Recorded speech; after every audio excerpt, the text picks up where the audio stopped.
السلام علیکم ورحمۃ اللہ وبرکاتہ۔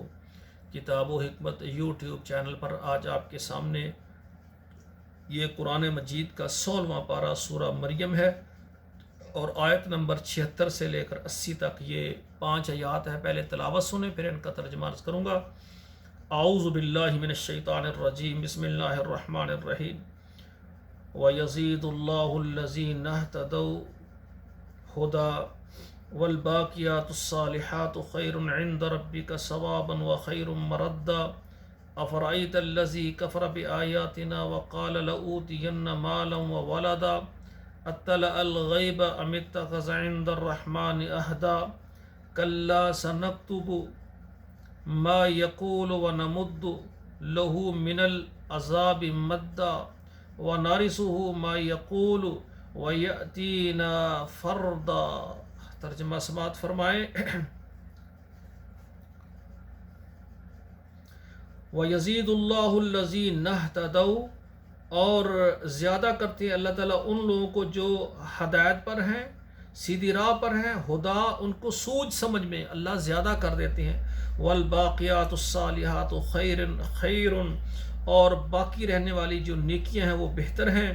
عند ربک، تیرے رب کے ہاں، ثواباً بدلہ دینے کے اعتبار سے، وخیر مردا، اور بہتر پھر جانے کی جگہ ہے۔ افرأیت الذی کفر بآیاتنا، کیا دیکھا ہے تم نے اس آدمی کو جنہوں نے ہماری آیات کا انکار کیا۔ وقال لأوتین مالا وولدا، اس نے کہا کہ میں ضرور مجھے ملے گا مال اور اولاد۔ وہ کہتا ہے کہ جب میں مر بھی جاؤں گا، زندہ ہوں، تو اسی طرح جب میں آج جس طرح میں مالدار ہوں اسی طرح مجھے پھر بھی مال دولت مل جائے گی۔ اطلع الغیب، کیا جھانک آیا ہے تو غیب کو، تجھے غیب کا علم ہے۔ ام اتخذ عند الرحمن عہدا، یا تو نے اللہ کے ساتھ، رحمان کے ساتھ وعدہ کیا ہے۔ کلا، ہرگز نہیں، سنکتب ما یقول، جو وہ کہتا ہے ہم نے اس کو لکھ لیا ہے، ہم اس کو لکھ لیں گے۔ وَنَمُدُّ لَهُ مِنَ الْعَذَابِ، اور ہم اس کو بڑھا دیں گے، اس کو عذاب میں مدہ، لمبا کرنا۔ اللہ کہتے ہیں ہم کو اس کے عذاب کو لمبا چوڑا کر دیں گے۔ استغفر اللہ۔ وَنَرِثُهُ مَا يَقُولُ، اور جو وہ کہتا ہے نا مال و دولت، اس کے وارث، اس کے مالک ہم ہوں گے، اللہ کہتے ہیں۔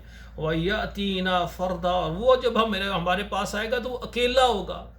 یہ دنیا کا مال، دولت، اولاد جس پر وہ تکبر، فخر، اکڑ اور سختی ہیں اور اللہ کو ناراض کرتا رہا، یہ ساری چیزیں دنیا میں چھوڑ کر جب اللہ کے پاس آئے گا تو وہ اکیلا آئے گا۔ اللہ کہتے ہیں وہ مال دولت وہ ہماری ملکیت، اس کے ہم مالک ہوں گے۔ میرے خالق و مالک، ساری کائنات تو نے پیدا کی ہے، سب کا تو مالک ہے، میرا بھی تو مالک ہے۔ اللہ میں تیرے حکم کے بغیر نہیں چلنا چاہتا، اللہ تیری رضامندی والی زندگی گزارنا چاہتا ہوں۔ اللہ اپنی رحمت سے مجھے وہ کام کرنے کی توفیق عطا فرما، اللہ جن سے تو راضی ہوتا ہے، اللہ وہ کام جن سے تو ناراض ہوتا ہے، اللہ ان سے ہمیں دور رکھنا۔ تو بھائیو، یہ ترجمے کے ساتھ 5 آیات میں نے پڑھی ہیں، ان کو آپ پڑھیں اور بچوں کو گھر میں پڑھائیں اور موبائل نمبر پر شیئر کریں، فیس بک میں شیئر کریں، تاکہ یہ قرآن مجید کا ترجمہ ہمارے لیے یہ ذریعہ نجات بنے، صدقہ جاریہ بنے۔ والسلام علیکم ورحمۃ اللہ وبرکاتہ۔